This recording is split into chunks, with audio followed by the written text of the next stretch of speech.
Seluruh bantuan paket sembako Pemprov Su untuk Simalungun sudah terdistribusi. Restoran cepat saji di Medan terbakar. Warga Kelurahan Mekar Nauli Pematang Siantar ikuti rapid test, hasilnya 2 orang reaktif. Selamat malam pemirsa, selain cuplikan berita tadi, kami juga akan menghadirkan sejumlah informasi menarik lainnya. Bersama saya Budi Arti, pemirsa, inilah Sumut Hari Ini Malam selengkapnya.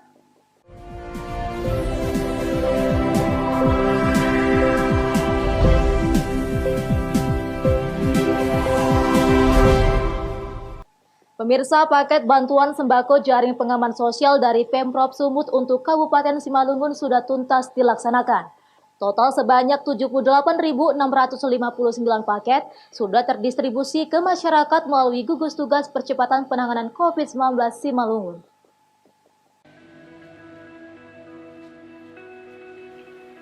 Sebanyak 78.659 paket bantuan sembako jaring pengaman sosial dari pemerintah Provinsi Sumatera Utara untuk Kabupaten Simalungun sudah tuntas terdistribusi ke masyarakat melalui gugus tugas percepatan penanganan COVID-19 Simalungun. Kepala Dinas Perindustrian dan Perdagangan Provinsi Sumatera Utara Zoni Waldi menyampaikan bahwa pembagian dan pendistribusian bantuan sembako yang dilakukan untuk Kabupaten Simalungun secara bertahap sudah tuntas dilaksanakan.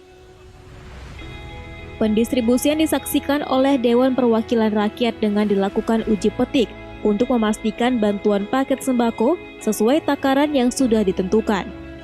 Jenis bantuan sembako tersebut berisi 10 kg beras, 2 kg gula pasir, 2 liter minyak goreng, dan 20 bungkus mie instan. Sebelumnya, Pemprov Sumut telah mendistribusikan sembako secara maraton yang dimulai dari tanggal 21 Mei dan terakhir pada tanggal 30 Mei 2020 lalu. Bantuan jaring pengaman sosial khususnya paket sembako untuk Kabupaten Simalungun sudah tuntas sebanyak 78.659 paket. Ini kita laksanakan secara maraton, mulai tanggal 21, 22, 23, kemudian kita break karena Hari Raya Idul Fitri. Kita mulai kembali tanggal 25, 28, 29, tanggal 30. Tadi sudah di drop yang terakhir 11 truk dengan jumlah tadi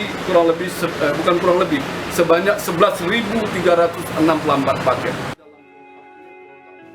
Sementara itu, pelaksana tugas Kepala Badan Penanggulangan Bencana Daerah Kabupaten Simalungun, Rizal Saragi menyampaikan bahwa bantuan sembako dari Pemprov Sumut sudah didistribusikan ke 32 kecamatan se-Simalungun. Kami bersama Kabupaten Simalungun menyampaikan apresiasi dan terima kasih yang sebesar-besarnya kepada Bapak Gubernur Sumatera Utara beserta segenap jajaran pemerintah provinsi yang telah mengalokasikan bantuan kepada masyarakat Simalungun dan masyarakat menyambut dengan baik dan antusias. Jadi sampai saat ini sudah kita salurkan seluruhnya kepada seluruh kecamatan dari para camat masing-masing. Melalui bantuan sembako tersebut dapat meringankan beban ekonomi masyarakat. Dosi Simar Mata melaporkan untuk Evarina TV. Polsekta Brastagi menyalurkan bantuan puluhan sak beras kepada pelaku wisata yang terdampak COVID-19 di Kabupaten Karo, Sumatera Utara. Selain beras, pelaku wisata yang merupakan penyewaan jasa kuda ini juga diberikan masker dikarenakan selama pandemi COVID-19 ini mereka tidak dapat bekerja. Sebagai bentuk kepedulian terhadap pelaku wisata yang terdampak COVID-19, Polsekta Brastagi menyalurkan bantuan berupa paket beras kepada penyewaan jasa kuda di Kabupaten Karo, Sumatera Utara. Puluhan paket beras ini dibagikan pasca ditutupnya objek wisata di Kabupaten Karo. Para penyedia jasa ini sudah tidak dapat bekerja dikarenakan tidak adanya wisatawan yang berkunjung. Selain pembagian paket beras, puluhan masker juga diberikan kepada penyedia jasa dengan tujuan agar terhindar dari penyebaran COVID-19. Menurut Kapolsekta Brastagi, penyaluran bantuan ini untuk membantu meringankan beban pelaku wisata yang sangat terdampak COVID-19 yang selama beberapa bulan terakhir kehilangan mata pencahariannya. Ini adalah kepedulian Polres Tanah, khususnya Polsek Brastagi dalam memberikan bantuan kepada yang terasa yang ada imbasnya masalah COVID-19. Kita berharap dan kita berdoa untuk segera COVID-19 selesai dari negara kita, yaitu Republik Indonesia, khususnya Brastagi. Masyarakat diimbau untuk tetap waspada dan tetap menerapkan physical distancing, memakai masker, jaga jarak, mencuci tangan dengan bersih, dan menjaga kesehatan untuk memutus mata rantai penyebaran COVID-19. Chandra Bukit melaporkan untuk Eva Rina TV.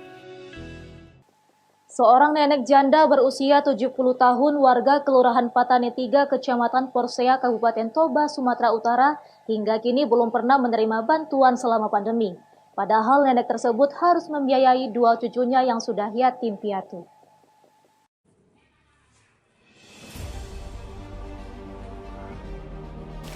Sejak ayahnya meninggal dunia akhir Maret lalu, di pos perlindungan Manurung yang masih duduk di bangku kelas 2 SMP bersama adiknya Simon Alexander Manurung terpaksa tinggal bersama neneknya Asmin Silalahi. Sementara ibunya telah meninggal dunia saat di pos masih berusia 1,5 tahun. Kini kedua bocah ini merupakan yatim piatu. Mulai pandemi COVID-19 merebak, nenek Asmin belum sekalipun mendapat bantuan. Sehari-hari nenek Asmin hanya berjualan mie sarapan pagi di teras rumahnya. Nenek Asmin mengaku sudah mendaftar agar dirinya mendapat bantuan. Namun hingga kini bantuan yang diharapkan tidak kunjung datang. Nah, selama ini tinggal sama siapa, Dek? Saya tinggal sama opung saya. Sama opung. Ya. Bapak sama mama masih ada? Enggak. Nggak ada ya. Untuk membantu ekonomi neneknya, Dipos rela menjadi tukang cuci piring di pasar tradisional Porsea sejak sekolah dirumahkan. Sesekali ia juga menjadi kuli panggul untuk menambah pendapatan.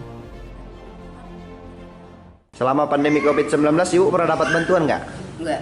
Nggak pernah. Dari pemerintah pusat, dari provinsi, dari Pemkab pernah? Dari mana pun tidak ada. Tidak pernah. Ibu kerja apa? Jualan mie gomak. Jualan mie gomak tiap pagi ya?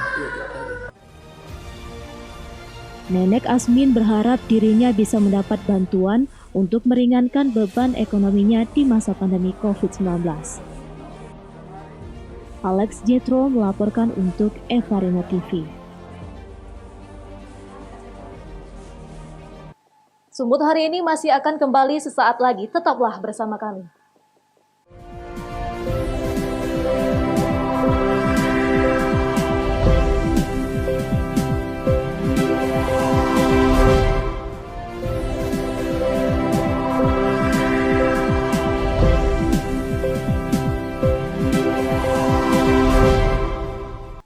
Terima kasih masih bersama kami. Pemirsa, diduga akibat korsleting dari kabel mesin pendingin ayam, restoran cepat saji di Medan, Sumatera Utara terbakar siang tadi. Asap mengepul di seluruh ruangan restoran ayam goreng cepat saji di Jalan Kapten Muslim, Medan, Sumatera Utara, Senin siang tadi. Diduga kebakaran ini berasal dari korsleting kabel mesin pendingin ayam goreng yang berada di dapur belakang warung cepat saji dan merembet ke seluruh ruangan restoran. Mengetahui peristiwa ini, Dinas Pemadam Kebakaran Kota Medan langsung menurunkan 5 unit mobil pemadam ke lokasi kejadian. Petugas sedikit kesulitan memadamkan api karena banyaknya asap mengepul di dalam ruangan sehingga membuat para petugas sesak napas. Setengah jam kemudian, api baru bisa dipadamkan petugas. Kejadian 65 di Kapten Muslim, banyak Texas stiker dari laporan manajer atau masyarakat tadi. Untuk penyebabnya, Pak? Si tadi yang terbakar itu ruang dapur masak. Untuk dugaan awal, Pak, penyebab kebakaran? Kabarnya tadi menurut dari keterangan yang ada di sini, awalnya dari pendingin ayam. Beruntung dalam peristiwa ini tidak ada korban jiwa, namun kerugian mencapai ratusan juta rupiah. Daniel Pekwali melaporkan untuk Eva Rina TV. Mengalami remblong sepeda motor, 2 remaja menyeruduk posyandu hingga pintu depan posyandu rusak parah. Kawasan Panomboman, Sibolga Utara. Ironisnya, 2 remaja pengendara sepeda motor nyaris kabur usai menabrak posyandu hingga mengalami kerusakan di pintu depan. Namun sempat ditahan oleh seorang petugas kebersihan yang berada di lokasi kejadian. Lantaran ketakutan akan diamuk massa, pengendara sepeda motor tersebut pun kembali kabur dan akhirnya menyeret petugas kebersihan yang terus memegang sepeda motor pelaku agar tidak kabur. Akibat diseret sejauh beberapa meter, akhirnya petugas kebersihan yang bekerja di Polsub sektor Panomboman itu pun mengalami luka ringan di sekujur tubuhnya. Kerjaan tadi. Iya. Nah, jadi dia turun mau lari, saya tangkap. Iya. Nah, saya tangkap kawan yang belakang, saya jatuh, orang itu pun jatuh juga. Oh, berapa orang tadi Pak yang nabrak? Dua orang satu kereta. Oh, katanya sempat lari Pak, betul? Mau lari lah orang ini, saya tangkap. Jadi kawan yang diboncengnya itu saya tangkap pakai jaket. Nah, saya tangkap, saya jatuh, orang itu pun jatuh juga. Sementara itu, 2 remaja yang menyeruduk posyandu tersebut mengaku tidak sengaja menabrak. Lantaran sepeda motor mereka mengalami remblong. Petugas Polsub sektor Panomboman Sibolga Utara yang tiba di lokasi kejadian langsung mengamankan kedua remaja tersebut. Bahwasannya benar terjadi kecelakaan lalu lintas di depan Polsub sektor Sibolga Utara. Atas kejadian ini, Kapolres Sibolga menanggung perbuatan banpol tersebut dan akan memberi bantuan karena telah mengamankan laka lantas tersebut. Baharuddin Simanullah melaporkan untuk Evarina TV. Dampak COVID-19, salah satu usaha wahana pasar malam yang berada di Partimbakoan lingkungan 1 Pasar Gunung Tua, Kecamatan Padang Bolak, Kabupaten Padang Lawas Utara terancam gulung tikar.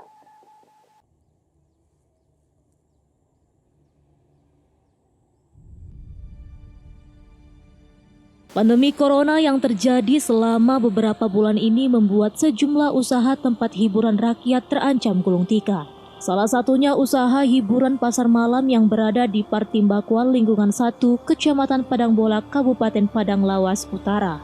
Sejak usaha wahana pasar malam tidak beroperasi mulai tanggal 20 Maret lalu, 21 karyawan wahana pasar malam diberhentikan karena pengusaha wahana pasar malam sudah tidak mampu lagi menggaji karyawannya, bahkan mengalami kerugian yang ditaksir mencapai puluhan juta rupiah.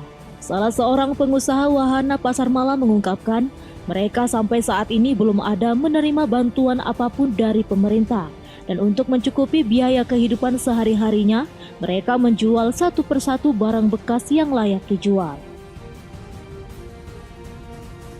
Sejak kapan Pak,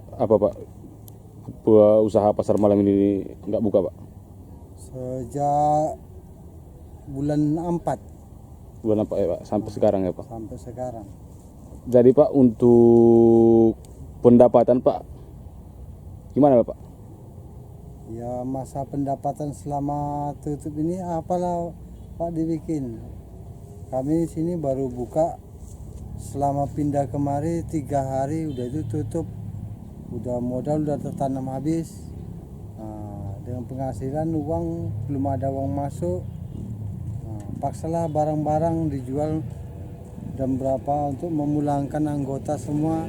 Habislah bulan 5 itu, bulan 4 itu kira-kira 20 lah habis untuk memulangkan anggota daripada terlampar sini semua.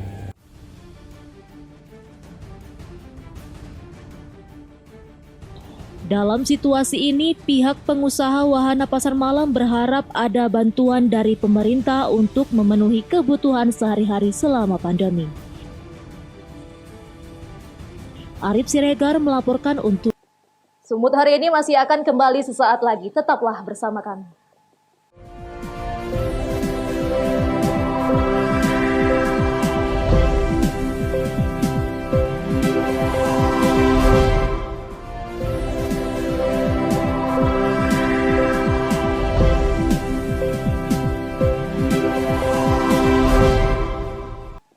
Terima kasih pemirsa, Anda masih bersama kami.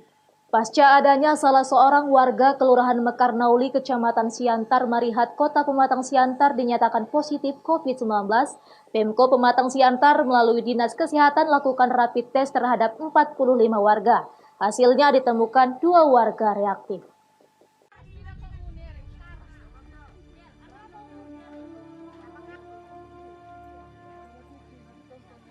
Tim gugus tugas percepatan penanganan COVID-19 Kota Pematang Siantar melalui Dinas Kesehatan melakukan rapid test kepada warga Kelurahan Mekarnauli, Kecamatan Siantar, Marihat.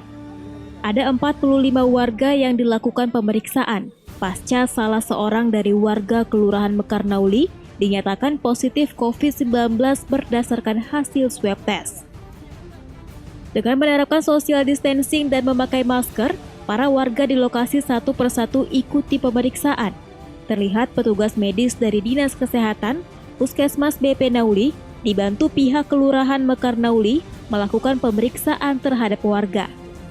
Dari hasil pemeriksaan ditemukan 2 warga reaktif. Kepala Puskesmas BP Nauli, Dr. Gigi Hendri Ginting mengatakan, pihaknya melakukan rapid test kepada warga yang tinggal tidak jauh dari pasien positif COVID-19.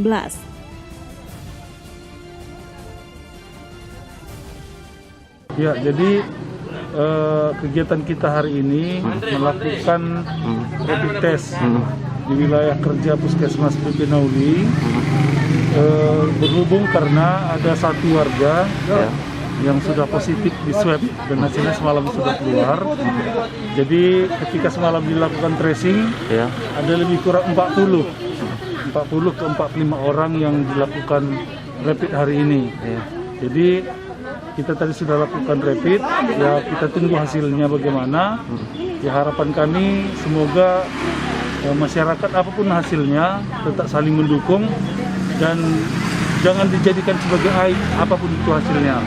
Jadi rapid tidak patokan itu menjadi positif.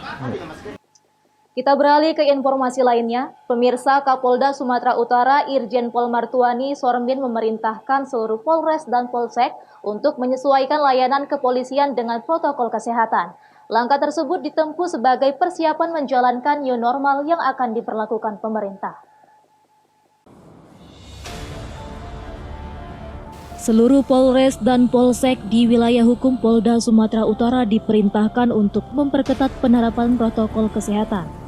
Layanan kepolisian terhadap masyarakat harus disesuaikan dengan protokol kesehatan guna mencegah penularan COVID-19 yang masih saja merebak.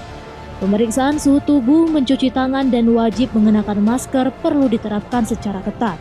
Selain itu, khusus untuk warga yang hendak mengunjungi tahanan, Polda Sumut juga tengah menyiapkan layanan video call, sehingga bisa meminimalisir kontak fisik antara tahanan dengan pengunjung.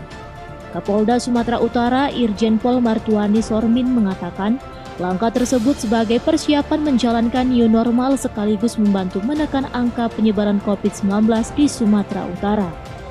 Untuk new normal life ini, untuk di jajaran kepolisian kita sudah perintahkan dan kita instruksikan bahwa seluruh pelayanan kepolisian harus menyesuaikan dengan protokol kesehatan dalam penanganan COVID-19 ini di seluruh Sumatera Utara. Kenapa? Kita harus jaga jarak, pakai masker, hand sanitizer, itu semua sudah kita siapkan. Dan sekarang implementasinya sudah kami siapkan di seluruh kantor-kantor pelayanan di Sumatera Utara akan mematuhi protokol kesehatan tentang COVID-19. Yang kedua, masalah tahanan. Masalah tahanan kami sudah siapkan untuk video call. Jadi tidak ketemu antara keluarga dan tahanan. Kami siapkan tempatnya, cukup dia video call, di dalam tidak perlu ketemu. Kapolda Sumut juga mengajak seluruh masyarakat untuk tetap menjaga kesehatan diri, disiplin menerapkan protokol kesehatan sehingga bisa bersama mencegah penyebaran COVID-19 di Sumatera Utara. Daniel Fekwali melaporkan untuk Eva Rina TV. Pemirsa, demikianlah rangkaian informasi dalam Sumut hari ini malam ini. Saya Budi Arti mewakili kerabat kerja yang bertugas pamit undur diri. Terima kasih atas kebersamaan Anda dan sampai jumpa.